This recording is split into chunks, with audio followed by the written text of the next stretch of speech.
All right, welcome in, everybody. I am so glad you guys are all here. Congratulations for showing up. You're showing up for yourself, but you're also contributing to the group. And so when you come to these, don't be shy. Ask as many questions as you can think of.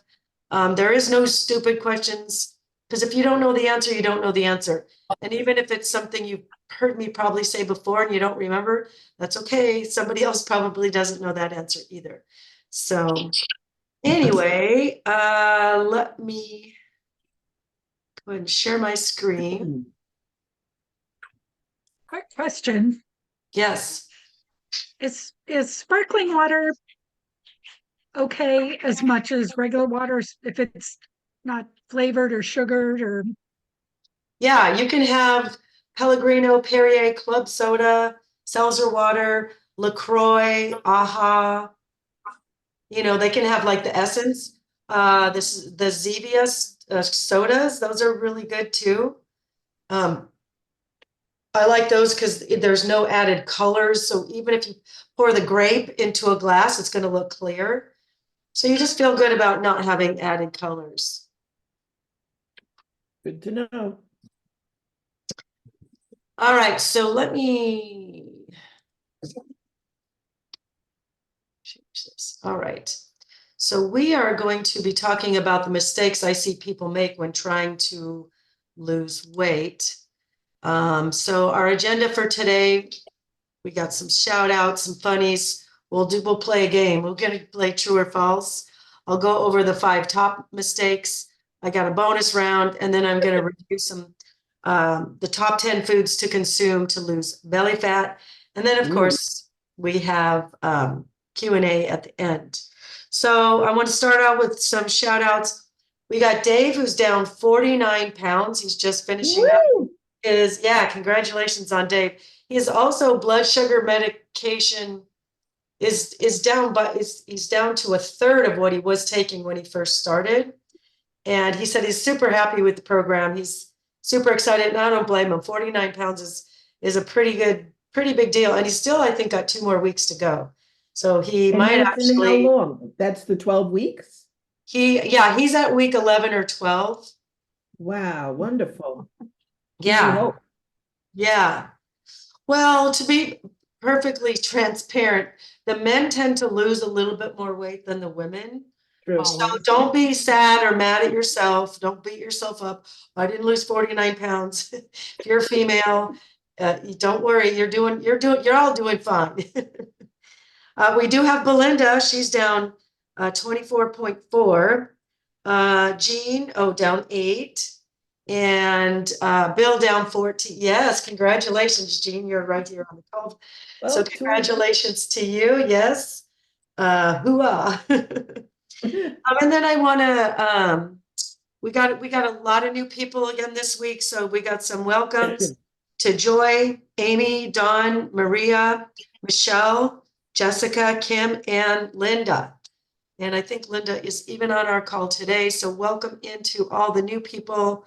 Hang in there, guys. Just stay the course, do the deal, show up, and just do your best, and it will work. So I'm super, super glad you guys are all here. I just was looking for something funny, and the theme was mistakes. I never made a mistake in my life. I thought I did once, but anyways, I just thought these were kind of cute. These are funny little memes for us for today. I sometimes do some super, super corny jokes, but these came up, sounded better. All right, so let's play the true or false game. I did hit record, didn't I? Yes, you did. Okay, thank you. All right, so what do you guys think? Feel free to participate. Skipping breakfast is the worst thing you can do for weight loss. True. I think true. Yeah, I would say it's true. There's a couple of caveats here. We fasted all night, and so intermittent fasting can actually be a good thing once in a while.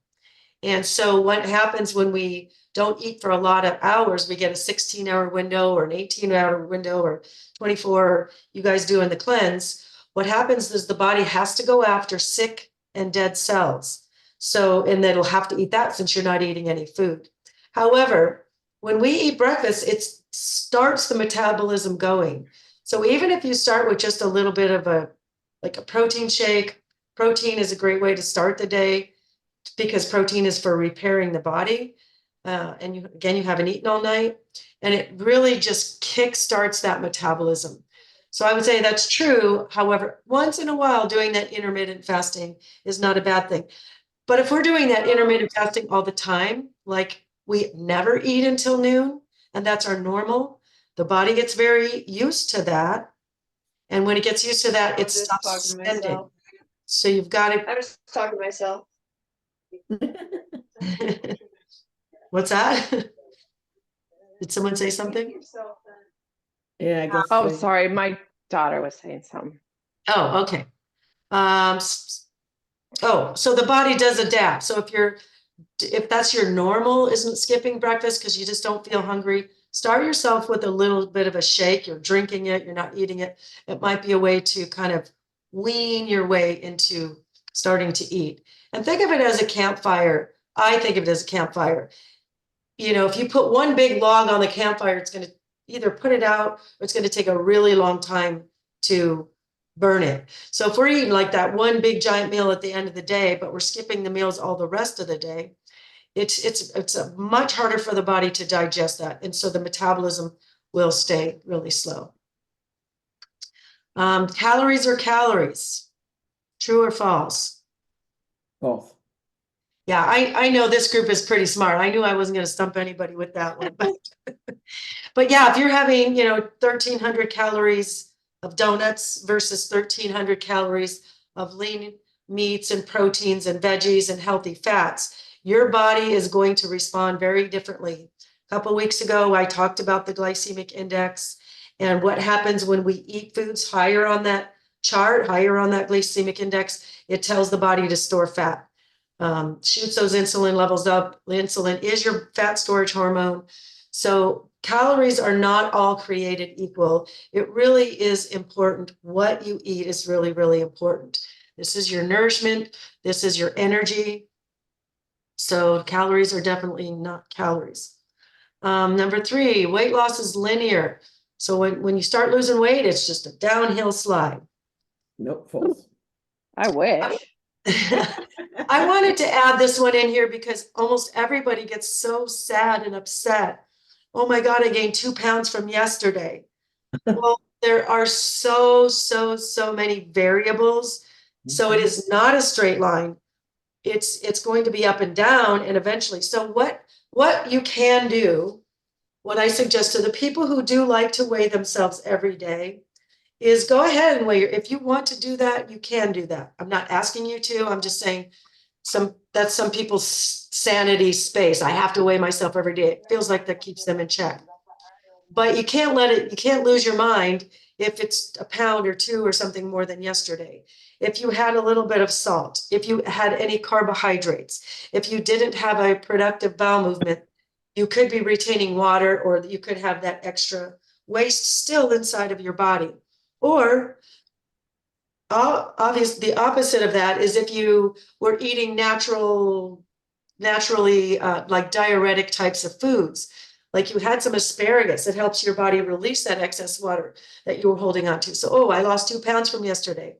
Well, it could have been the asparagus or the cucumbers or the other diuretic foods that you ate that helped your body release that extra water weight. So it's not a straight line. All fast food is unhealthy. True or false? No, I don't eat it anymore, but I don't think that's true, but I don't know. Yeah. Yeah, it's kind of like, well, what do we think of as fast food? Crap. So like, I don't know what we could eat at McDonald's that wouldn't be processed or added sugars or processed. But when I think of like Chipotle, or plate, or like a pollo loco where the chicken is still on the bone and it's been grilled or roasted.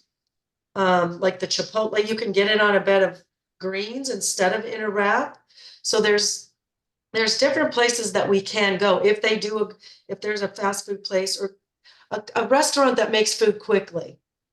There's plenty of them out there. And if we just think, is it in its natural state? So if the chicken's still on the bone and it's not battered with flours and deep fried and some really bad oils, but if it's roasted or baked or grilled, that's very likely it could be a very good choice for us.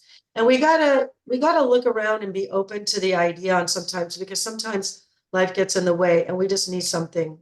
We're traveling, we're, on a road trip, we're going, we're with a group of people. So it's important to kind of keep our eyes open for some of that stuff. I mean, a lot of it, like the burger kinds of places, pizza is hard pressed to find something healthy, but it is possible. It is possible to get healthy food. Eating just before bed causes weight gain. True or false? I would say yes, depending on if you needed extra protein or something. I don't know. I'd say yes. So this is kind of a tricky one. Good guess.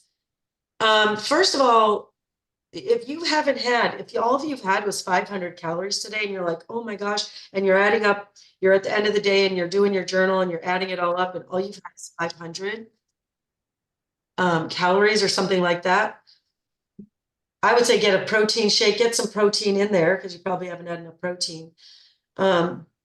Eating just before bed, the problem with it is your body is like a factory and there's workers in that factory, and those workers need to go home and go to sleep. And they also need the weekend off. They need time off to recuperate and get well. So your body is the factory. So if you're trying to go to bed, it's the factory, it's the workers' day time to rest. It's their time off. But instead, what you've done when you've eaten food on their day off or their time off, you've just clocked them back in and put them back to work. So now when you're eating a big dinner, gosh, remember back in the day, we used to go out for breakfast at midnight or 1 o'clock in the morning. Yeah, when we were we called it breakfast. God, it's so, but what happens is now the digestive system does not get to rest. Your workers are going to get really tired and they're going to get burnt out. What also happens is your heart rate, now there's all this work is happening here. Your heart rate should come really, really, really low when you are sleeping at night. But because your body the lights are on and the factory workers are working, the heart rate isn't going to get to come down as low. So this is people that eat right before bed are the ones very susceptible. Studies show those are the ones that are more susceptible to heart attacks. Because they're not because their heart rate doesn't get to come down into the 50s or maybe even 40s while we're sleeping. It's beaten because it's like the lights that keep the factory on so the workers can do the work to digest the food. So I wouldn't necessarily say it causes weight gain. I mean, people that don't eat past 6 o'clock at night, it's almost like an intermittent fast, and that can help. I've done that and lost weight doing that. But I think the primary problem for eating just before bed would be more so it's really hard on the body and not good for your body because your body does not get the rest that sleep is supposed to provide. Right. All right, so we're going to go into the top 5 mistakes I see people making. Number 1 is cardio or too much exercise. Yeah. And I put cardio on here because a big portion of my clients, as you guys know, you're filling out your check-in sheet. And one of the questions on there is, what are your activities? And if you guys could give me some detail, I would greatly appreciate it. Because a lot of times I just see walking. I don't know what that really means because we all walk for the most part. But is your heart rate coming up? Are you tracking your heart rate? Are you walking your little dog with 2-inch legs? And is that dog peeing on every bush? then your walk is probably not providing exercise, if that makes any sense. So what I would recommend, if walking is part of your exercise modality selection, check your heart rate, monitor your heart rate, track your heart rate, see if you can get it up. You want to get it to maybe 180 minus your age, and then let it come back down again. You can do high intensity and then bring it down, back up, bring it down, back up. Or you can do what's called steady state cardio and maybe go 10, 15, 20, 30, 50 minutes on the treadmill at 180 minus your age. Either way, what I would recommend you do is mix it up. You know, every couple of months, do something different. But cardio by itself isn't, I mean, you're burning extra calories right here, right now. So your body is going to need you to get out there and do your cardio based on how much food you're eating. But if something happens, you have family coming into town or something, you know, you have to work extra that day and you can't get out there on that treadmill and you can't exercise and you're eating the same, that your body's kind of reliant on that extra calorie burn. And so that's not, now you're not getting that extra calorie burn. So that could cause a problem. If you're doing some strength training, this is what turns the dial up on your body's natural ability to burn more calories faster. So if you can't get to the gym and lift those weights, that's okay, because today your metabolism doesn't go back. So in cardio, you're burning calories for the time that you're doing it. And then there's a little bit of afterburn. And then maybe an hour or so later, your body goes back to its normal metabolic rate. But with strength training and the more lean muscle you have, which is why the men lose more weight, because they have more muscle naturally. And so it just naturally burns more calories than we as women can. So that's why it's important to do both. So get in that gym, use your resistance bands, use free weights, use dumbbells, barbells, resistance bands, cables, machines, your own body weight, push-ups, crunches, lunges. All of those things are working your muscles. And as you build those muscles, it naturally turns up 24/7, you're burning more calories. So again, if you can't get into the gym, that's okay. You're still burning more calories, even if you missed the gym today. So, and I see people exercising too much and they're still taking 1,000 calories in. You are training your metabolism to slow down. You've got to feed it. If you're going to ask it to work out 2 hours and you're a pickleball fanatic, and some of my people are, that's okay, but feed your body. You know, talk to me and we'll up your calories. We'll figure out what's best for your lifestyle. Some of you aren't doing much and some of you are doing, you know, 2 or 3 hours. So together we can figure something out. But cardio by itself is not the answer. All right, next up, calorie restriction. This one I see a lot. Now, to lose weight, if weight loss is on your radar, no, not everybody joined this program for weight loss. It might be a nice, wonderful side effect. But I know some of you are here for gut health and balancing hormones and just feeling better and having more energy. But weight loss, I see a lot of times people are sending me their journals and it's an average of 700 or 800 all the time. And what happens is the body does adapt to that. So now the only way to lose weight is now I have to do less than 700 calories. Now I'm at 500. And then your body adapts. Guess what? The only way to lose weight is to go less. Am I going to get enough nourishment? Am I going to get enough vitamin B and A and C and D and magnesium and minerals if I'm only taking in 400 calories a day? No, I'm certainly not going to get enough protein. Now I'm losing muscle. And like I just said, the muscle dictates metabolism. The last thing we want to do is lose that lean body mass, the muscle. And so that's what's going to happen.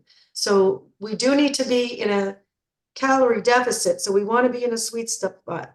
We usually start the women 11 to 1,300. The men are more like 12 to 1,500, depending on how tall you guys are and other, you know, things, other reasons why we might change your calories. But try not to go below 1,000. And if you feel just so stuff, work your way up gradually. This is a slow and steady pace. All right. The next one is willpower. Willpower is great, but what happens? I'm not going to eat the cookie. I'm not going to eat the cookie. I'm not going to eat the cookie. Look at my knuckles. I'm white knuckling it. I'm white knuckling it. I'm white knuckling it. That's only, it doesn't really last very long. So I was kind of looking it up. It says, willpower is a sudden and momentary burst of focused energy, while discipline is structured and well thought out, and consistent behaviors. So, and another analogy I was thinking about is like, okay, we've got to build this big wall. And that sounds daunting. I've got to lose 50 pounds. I got to lose 100 pounds. That sounds really daunting and hard and difficult and scary. So if I say I'm not going to eat the cookie, I'm not going to eat the cookie, and I'm thinking I got to lose 100 pounds, it's too much. And I've seen too many people drop out because they're trying to use their willpower. So how I would compare discipline is just imagine you're laying one brick at a time to build that wall. You're going to lay that brick as perfectly as you can, but that's all you have to do is lay that one brick. And then tomorrow it's another one, and then tomorrow it's another one, and then tomorrow it's another one. And eventually we keep laying those bricks one by one by one. They're little individual little practices. And that's just kind of like more of a psychologically a way to make it doable. If we chunk it down, Tony Robbins talks about chunking things down. If we look at the big picture, it just can seem overwhelming, and that's great. Say we have a 50 or 100 pound goal. That's great, but all you have to do now, your only next goal now is, what is my next right action? What is my next brick I have to lay? And so, and for me, what is it? It's noon. So the next thing is lunch. So all I have to do is eat my next healthy lunch. All I have to do is eat my healthy lunch. So if I chunk it down into different little disciplines versus trying to white knuckle and use willpower, I'm going to be far better off. And then I was just looking at little disciplines, just in general overall health. And one of them was when you first wake up, take an internal shower. Start your day with a large glass of water. It is just a great, and if you can put even a little bit of little Himalayan sea salt in it just to start your day, it's a great way to hydrate and get yourself started. It's a fabulous way. Number 2, review your goals. Studies show that people that have written goals do far better. There's so many studies.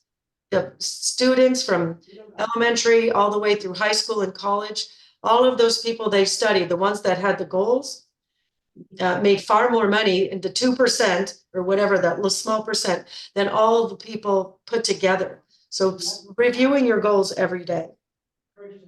They're 3 times more successful. Go outside and get some sunshine. And that might be where you review your goals. Number 4, read philosophy or scriptures to start your day with some wisdom before you check your phone. And number 5 is tap into your joy. Tap into what you feel grateful for. Tap into the things that make you happy and go into that feel-good place. So those are some little practices, some little disciplines that you can do to start your day and make it a fabulous day. Another mistake people make is not addressing the gut and liver health. So many of you, I'm sure, joined this program because Dr. Inventino talks so much about this. And, you know, when something is messed up, if your liver is toxic, if it's got pockets of fat surrounding it, and we get fatty liver from eating sugars, by the way. We don't get fatty liver from eating, well, we can from some of the bad saturated fats, but it's primarily from sugars and processed foods and higher glycemic types of foods. But the liver is your only organ that helps your body to metabolize fat.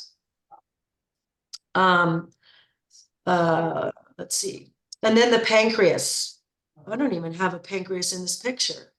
But when the food goes into the stomach, it has to go into the small intestine. So in the stomach, The stomach will release some in enzymes and some acids, hopefully break it down, and then it gets released into the intestine. If the stomach is not producing the enzymes and the acids, the food is not being broken down. So then it gets into the intestine and it's bigger chunks. There's bigger chunks and it should be a froth. By the time it gets to the intestine, it should be frothy and it should be almost liquid. But if it's not, there's big chunks. Your pancreas thinks that there's more food. It's not more food, it's just undigested food. It shouldn't be in the intestines in that state. So then it starts pumping more and more and more insulin. And here we're dieting and we're beating ourselves up at the gym. But if our fat storage hormone is on constant go, go, go, go, go, you can't keep up with that. We can't outrun the hormone trying to tell us our body to store fat. It's just an endless battle. So not addressing all of these things that help the body digest properly. It starts with chewing. It starts with visual and smell, really. We see food or we smell food, the juices in your mouth start to water. But the stomach digests, there's some digestive happen in the small intestines and even some in the large intestines. But if all of those are jacked up, if we don't have the good bacteria in the gut, this is where we get our B12 from. The B12 is what helps metabolize fat. The B12 is what gives us energy. So if we're not producing that, we're not feeling good, we're feeling tired, we're not metabolizing fat properly. So really taking good care of the gut. And you guys, all of you on the program are doing just that. So kudos to you. But that's why we're giving you so many supplements. I know it's a lot and I know it's a pain in the butt to take that many supplements every day. But it's once we get this stuff cleared up, everything is going to be, so much more working, so much more efficient and so much better. All right, the next one is sleep. Doesn't that lion just look so cozy and sweet? I have to interrupt. I had to answer that phone call for the window install tomorrow, but on my screen, I just see Zoom. I don't see any kind of PowerPoint. Do I have to try to re-enter? Does anybody else not see the PowerPoint? I don't right now, but I walked away, so I don't know why that would have happened. I'm gonna. Does anyone else see? Can you guys see the PowerPoint? Yeah, I Yes. can see the PowerPoint. It's funny because all I did was walk away. I didn't touch anything. What I'll do is I'll go out and come back in. Okay, so I'll screen share. I'll come back. Can you see it now? Oh, yes, now I can. Yay. Wow. Oh, that's Mercury's in retrograde, so I know. ISIS are gonna do the things. All right, so sleep, gosh, you guys, I talked for 20 minutes about this on Monday night. Sleep is like the biggest nobody cares about sleep. Nobody gives it the time of day or night, but sleep is such a huge factor in our results or lack thereof. Your body responds a whole lot different to insulin levels when we are lack of sleep. Leptin is the hormone that tells your body you're full, and ghrelin is the hormone that tells your body when you're hungry. And one bad night's sleep messes those guys up. And there's every study shows, and you probably have done it yourself. You have a crappy night's sleep. And what do you want? I am so hungry all day, and I want bread, and I want donuts, and I want comfort food, sweets. Pizza sounds good when I'm really tired, and I'm usually pretty disciplined with my food choices. But if I have real bad sleep, it's really very difficult for me to stay on track with eating healthy. It makes us crave things like pizzas and donuts. If you're going to bed really late, I mean, if I'm staying up till midnight, gosh, by 10 or 11 or 12, I'm going to feel hungry again. I want to eat. And guess what I eat when it's that late at night? Am I going to sit down to some grilled chicken and some veggies? Probably not. It's going to be snacky food. And snacky food is not usually your best choice. So if you're awake too many hours and that's just your habit, there's a lot of hours that you're having opportunity to snack or eat more food than you normally would. If I go to bed at 10, I don't feel if I'm hungry at 11 or 12 because I'm asleep by then. Does that make sense? Number 7 says metabolism. It's the metabolism actually slows down if we're hungry. I mean, if we're tired. Let's see. So we move less. If I'm tired, if I don't get a good night's sleep, am I going to go to the gym? Probably not. I don't feel like it. I don't want to. And maybe I do force myself to go. But if I'm really tired, what's the quality of my actual workout going to be? I mean, I'm going to get in there and I'm going to do a couple things. And I'm going to say, screw this, I'm tired, I'm going home. So it affects whether we go at all.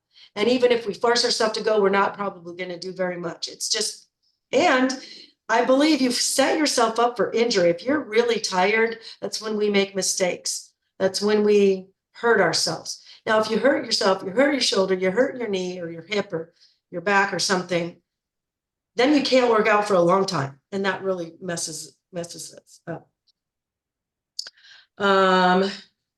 Also, if we don't sleep, if Dr. Infantino wants us to go to bed at 10, that way we're in a certain sleep cycle by midnight, which is when we get our HGH, our human growth hormone releases. And that's your anti-aging. It's good for your skin. It helps us maintain our muscles. It helps us maintain our youth. Children have an abundance. Children have an abundance of HGH. So we want to tap into as much of that as possible. And like I said, the more lean muscle we have, the faster the metabolism goes. So we want to take advantage of every drop of HGH that we can get. So if we are going to bed at 10, lights out at 10, then it will be at the right sleep cycle. We'll release that HGH. Really, really important for weight loss. Yeah, so it affects our hormones. It affects our food intake, our efforts in training.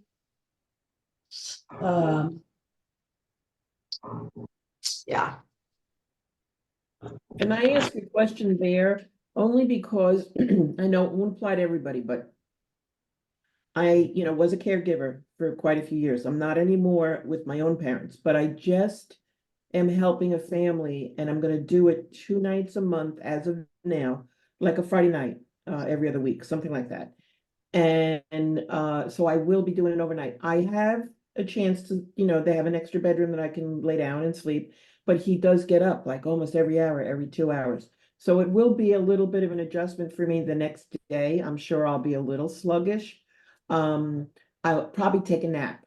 And then the next night I will go to bed earlier. And like I did yesterday, I got 12 hours. I mean, but it won't be like a full-time job. It's just a couple nights a month, and I'll have to accommodate it. Sleep more the day before and sleep more the next day.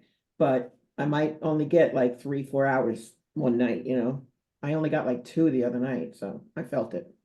Yeah, my nurses or my people that have the graveyard shifts as a full-time job, there is a more, and my new moms that are Right, exhausted. they're they struggle a little bit more than the average bear. It is what it is. It's your job, you have to do it, or you're helping somebody out. It's it's unfortunately for you, it's only 1 day a week, and so yeah, take your naps and try to catch up. So as long as you take your naps, you feel better.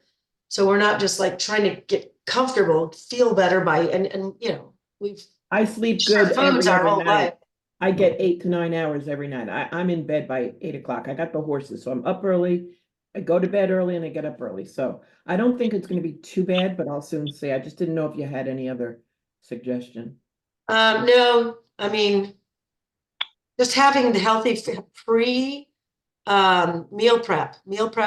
So when I Yep. feel hungry, if I go in there and there's nothing healthy made and it's not easy for me to grab and go, Yep. then we will be reaching for the other things that are easy to grab and go, and that never ends well.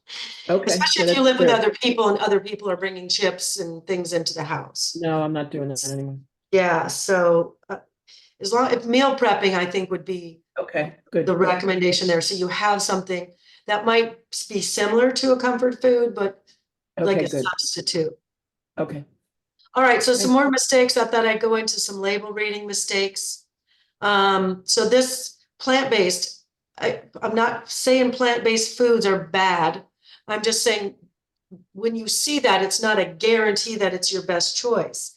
And this picture on the left here is one of the reasons why. This salad dressing, it says it's plant-based, but I looked at it and it's got soybean oil in it. Soybean oil is terrible for us. It's processed, terrible, terrible. It's really connected with obesity and Alzheimer's, and it's just not a healthy oil to consume.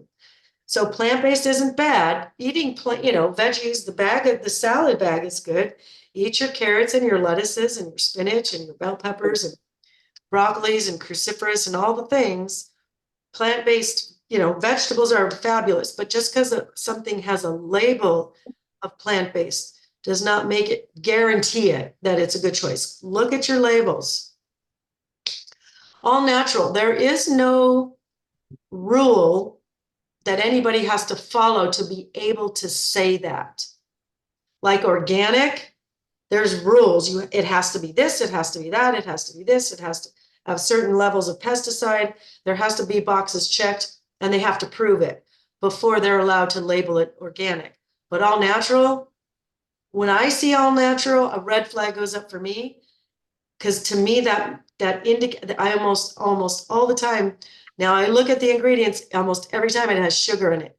Well, sugar is natural, so don't think that all natural is a guarantee for your best choice. This one makes me so mad. So made with, so you might have like a salad dressing. Oh, it's made with olive oil, or it's, and I've been tricked by these myself, and I know better, but sometimes I forget to read everything, and oh, it's made with olive oil, so this salad dressing is good. I get it all the way home, I open it, I use it, and then I'm like, let me just check. Now I've opened it, and it's got soybean oil at the top and all the other ingredients, and then at the very bottom. Now your ingredients are from the most to the least. So if soybean oil is at the top, it has more soybean oil than anything else. And if olive oil is at the bottom, it could mean they put a drop in there. Did they put it in? Yes, they did. And they're not lying. Yes, it was made with olive oil, but it is not a primary, it's got a drop compared to the soybean oil. And the same happened. I was buying a yogurt. This was a couple of years ago, and it said sweet with stevia. And I went, finally, because they had those Carb Master yogurts, but they're all sucralose, which is a chemical sweetener, which is really bad for the gut. So we're avoiding, sucralose and aspartame. But the ones out there that I'd seen all had that stuff. So I saw this yogurt and it said sweet with stevia. I'm like, finally, somebody gets it. So I get it all the way home. And oh, did it have, stevia in it? Yeah. But it also had aspartame. It also had sucralose. So you really, really got to look at there's number 4. Looking at your ingredients, not looking at your ingredients list. When people ask me, hey, Tammy, can I eat this? Can I eat that? And I'm like, okay, what's the ingredients? And they'll go, oh, well, it's got 4 grams of fat and 5 grams of carbohydrate. I'm like, those are clues, but that tells me nothing. Where's the fat coming from? Where's the carbohydrates coming from? Where's the sugars coming from? Look, the only way I'm going to know that is your ingredients list. So even though it says made with stevia or made with olive oil, look at your ingredients list, because we'll know if they're lying to us or not, or trying to trick us into buying their product. And here it is. We probably spent more money on that product too. All right. Bonus round.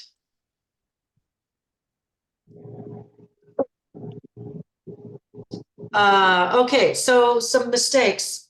Being consistent with calorie consumption. I think I touched on this a little bit earlier, but if I'm 1100, the body adapts and the weight will stop. This is how we get into plateau. So typically when someone says, oh, the scale hasn't moved, you know, I look at their foods. What are you eating? What are you eating? How many calories are you consuming on a daily basis? And what is your movement? What kind of exercise are you doing? And that's how I'm going to decide what to do next, what my next suggestion would be. But if you guys can mix it up, it's 1,100 and then it's, you know, 1,350 and then it's 1,200 and then, you know, kind of bouncing around. Someone, you know, sent me their journals. Oh, I was, you know, 50 calories over or 20 calories over, 100 calories over. Good. Good. You know, once in a while, that's a good thing. I don't want you to go too low, as I mentioned earlier. Once in a blue moon, going too low is okay, but don't consistently go too low. But being very, and you know, those of you who are consistent, you should be rewarded. Hey, I'm doing the deal every day. Look at me go. I'm doing it. I'm doing it. Well, the body is pretty smart and it will outsmart our brain. And so it will stop losing weight. So kind of calorie cycling and kind of going around up and down a little bit will serve you better. All or nothing. So this one is, this one I'm relating to, you know, Monday, we start the diet, we're doing good. Tuesday, still on program. Wednesday, oh, somebody brought donuts into the office. Oh, let me just have a little bit. Oh, I just had half. Okay, I finished the whole thing. I ate the other half. And something went wrong. Well, it's Wednesday. Screw it. And then, you know, oh, the weekend's almost here. I'll just forget it. I'll just start again next Monday. No, if we screw up, you know, we ate the cookie, we ate the donut, whatever, it's okay. Start back again with your next meal. Just start over. But don't wait till Monday to start over, which is 5 days from now. Just start. Just stay started. Don't give up. Stay started. And say, oh, well, I screwed the whole thing up. It's forget it. I'm not doing any of it. Never say never. If I say I could never have a slice of pizza again or never have, you know, peanut butter and jelly sandwich again, or never have an ice cream cone. To me, that's like back to that white knuckling it. You know, we want disciplines, little disciplines. So a little discipline would be saying, okay, I've been craving pizza. I really want pizza. Obviously, if you're in the program, you're in your first 12 weeks, we're asking you to stay off gluten and dairy. So not now. But if I've decided I'm going to have some pizza, a discipline could say, all right, well, today's Wednesday, plan it for Saturday. So I'm practicing a discipline of delayed gratification. Another little discipline would be I can look up a healthy paleo recipe for pizza so that on Saturday, it's my day off anyway, I will have time to make it. And, you know, little disciplines like that throughout the week till I get to Saturday. And then on Saturday, I can enjoy my little pizza. It might have a little cheese on it. Maybe it's going to be goat cheese instead of cow cheese. So it's maybe a little bit more healthy, grass-fed if it is cow cheese. But if I never say never, if I never could have ice cream cone ever again in my whole life ever, like that is not realistic. I mean, we don't eat it every day or every week necessarily, but I just don't like to say never because it just has a bad feel to it. If I, you know, I can have it, I'm just not having it today. That just feels better. And it's raising our vibration to where it's easier to stay the course. Yeah, falling down and don't get up. Ah, I screwed it up. I can't do this. You know, I went on vacation. I didn't write anything down. And then just start and don't start again. You know, we've all seen a toddler. If we've had our own, we've had our own, so we know. But if you don't have any kids, we've seen toddlers. Not in a million years would we give them so many tries to then tell them to give up. Honey, I just bought you a stroller. Just hop in the stroller. You've fallen down 10 times. You know, we don't need you to fall down 11. It's fine. Just hop in the stroller. You'll. No, it's just keep going. Thomas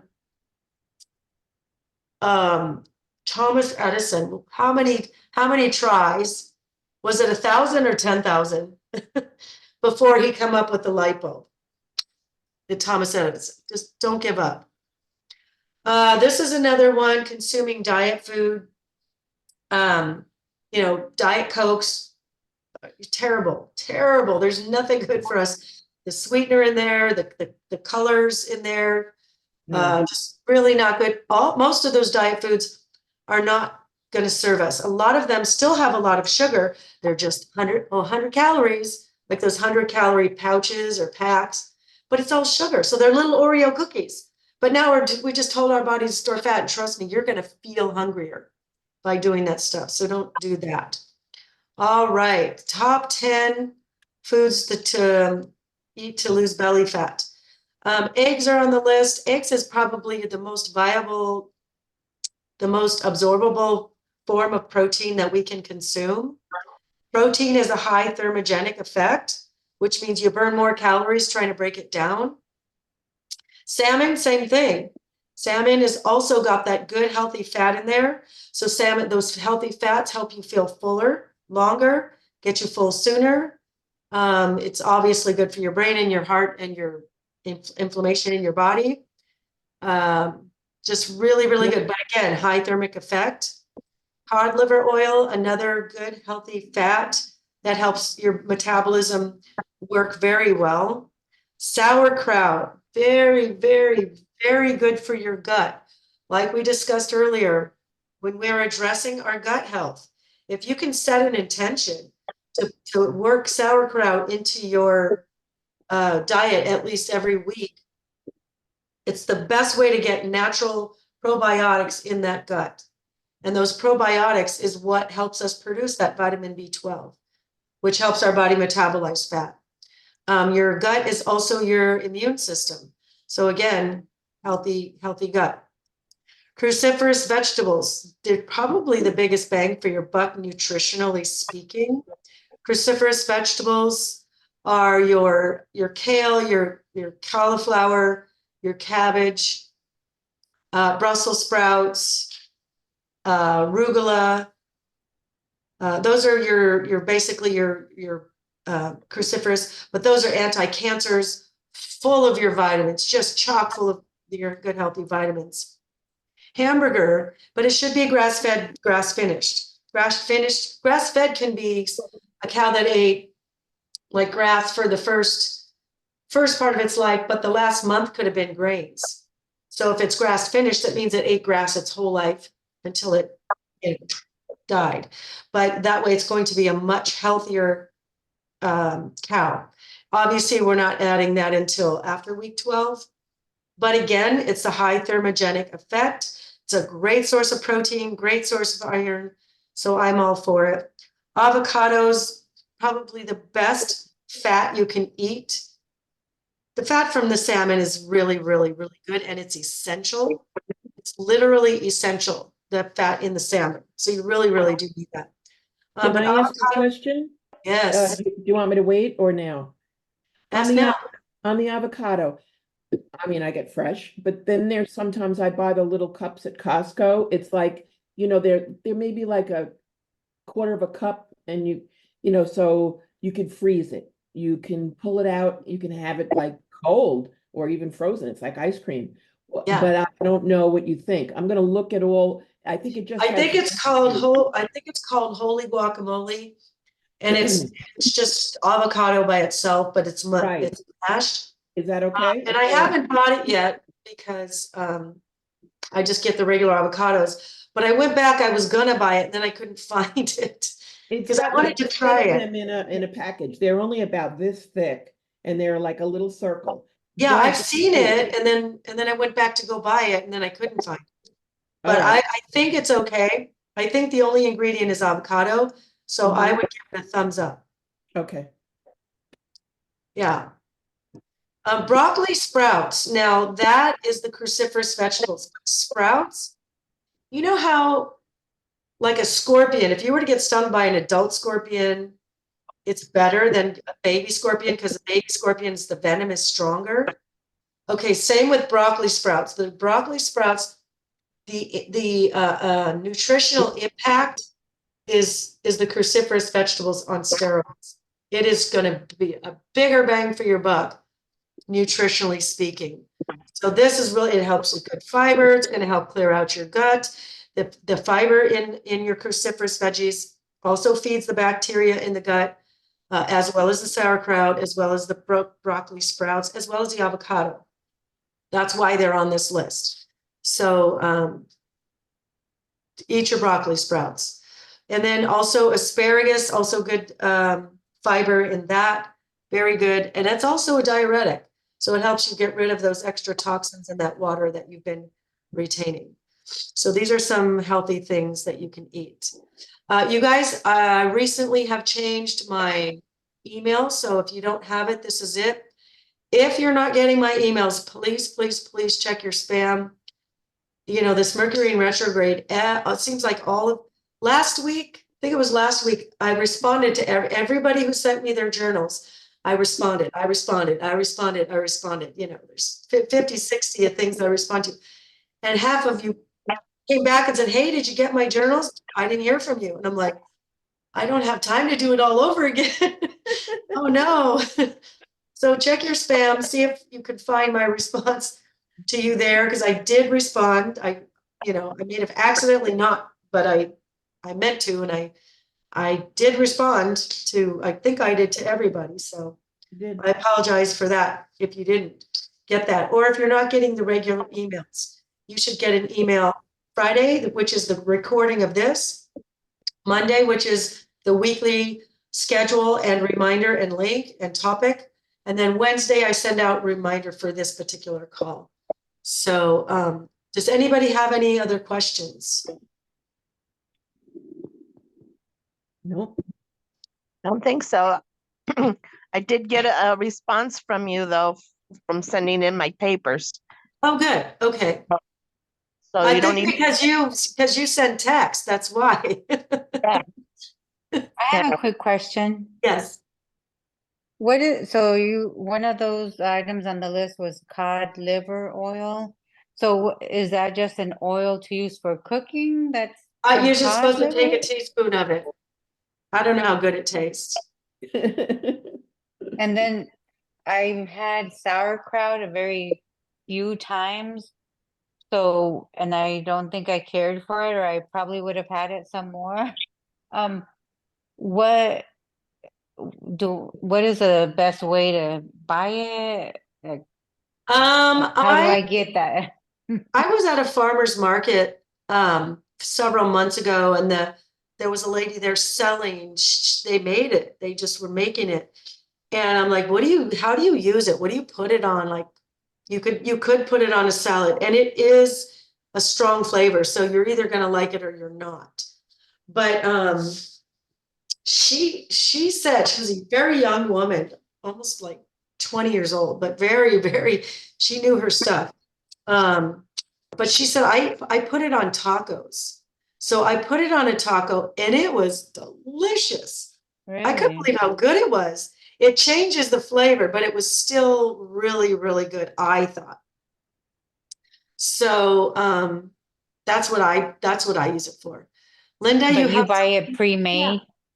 Yeah, I buy it pre-made. I wouldn't know how to make it. I just wanted to make a comment about the sauerkraut because I've tried a lot of different ones and it is all over the place. Some of it is absolutely horrible. And then there's some that actually taste really good. So I'm not affiliated with this product, but one of my there's two favorites I have. There's one, the brand is Wild Brine, and it's dill and garlic, organic sauerkraut, and that's really good. And then Cleveland Kraut. Now they have all different kinds. They have beet red, which I haven't tried that one, but they also have dill pickle and garlic, and those are delicious. Where'd you get them? What you're saying, I could put it on all sorts of things. are they in I a think jar about. or a can? Oh, sorry. In a jar or a can? So the Cleveland Kraut comes in pouches, and they're in the refrigerated section at the store. Oh, And the Wild Brine is not refrigerated.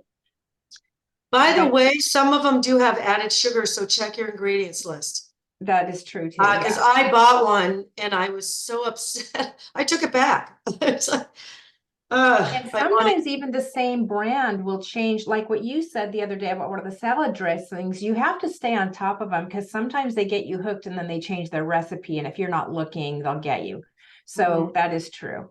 Dr. Infantino just told me, he goes, yeah, one of the patients told me that the Tassimate is made with sunflower oil. And I'm like, where you been? I've been telling the clients that, but it's still in the book. And I've been meaning to say, we got to take that out and add the other ones in there. Because I feel like I have to say that. But it happens. They get us. A lot of products do that, you know, but in any case, I agreed with what Vicky said originally. I'm like, how am I going to choke down sauerkraut? But there really are some good varieties, and you know, all of our tastes are all over the place. Those are just two I tend to like. But again, like what Coach Tammy said, make sure to look for sugar and stuff because, you know. And then even within the same brand, maybe a different variety. Like I haven't tried the beet one. Maybe there's sugar in I don't know. I haven't read, but you want to read each one because. So you want to look at your ingredients because beets have a lot of naturally occurring sugar. So if it says sugars on the jar of beets, it'll have a number. But right below that is added sugars. That's the word you want to be 0. And they don't. They still add sugar a lot of times. The name brand of those 2 sauerkrauts again. So one of them is Wild Brine. So WILDBRINE, one word. Okay. And the other one is Cleveland, like the city, Cleveland Kraut. Okay. I've never seen any of those back in Iowa. I usually buy Frank's. Sauerkraut is what. I don't know that one. But I also think you can find some of these online if you really. Yeah, that's what I wondered. Okay. Wild Brine and Cleveland.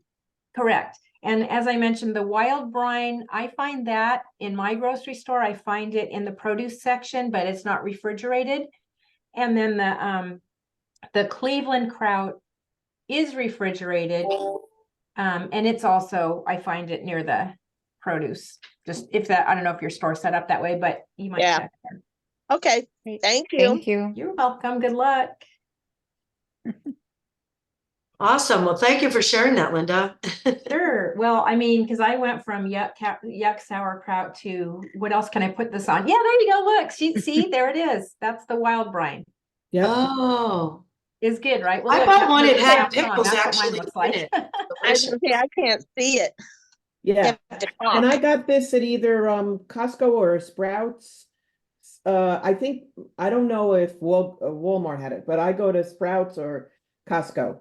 And it just it says organic green cabbage, sea salt, and organic garlic. It's got 5 calories and it has less than 1% of sugar.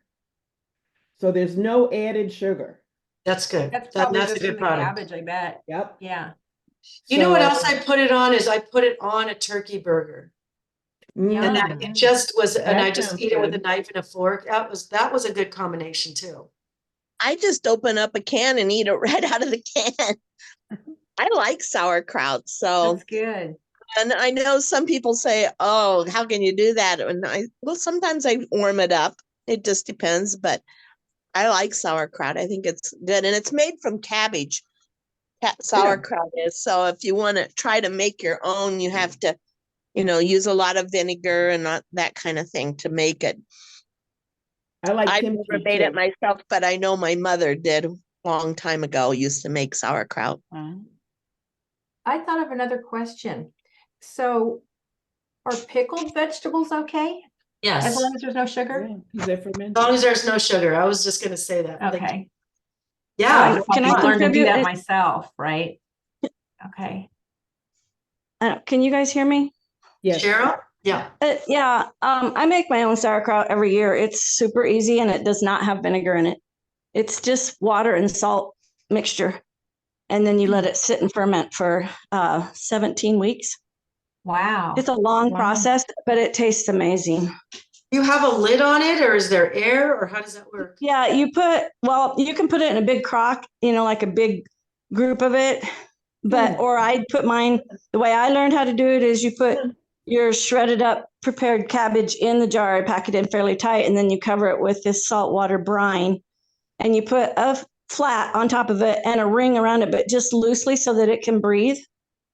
And every week you go in and make sure that the cabbage is still covered with the brine. If not, you add a little more of the saltwater brine, and you do this for 16 or 17 weeks.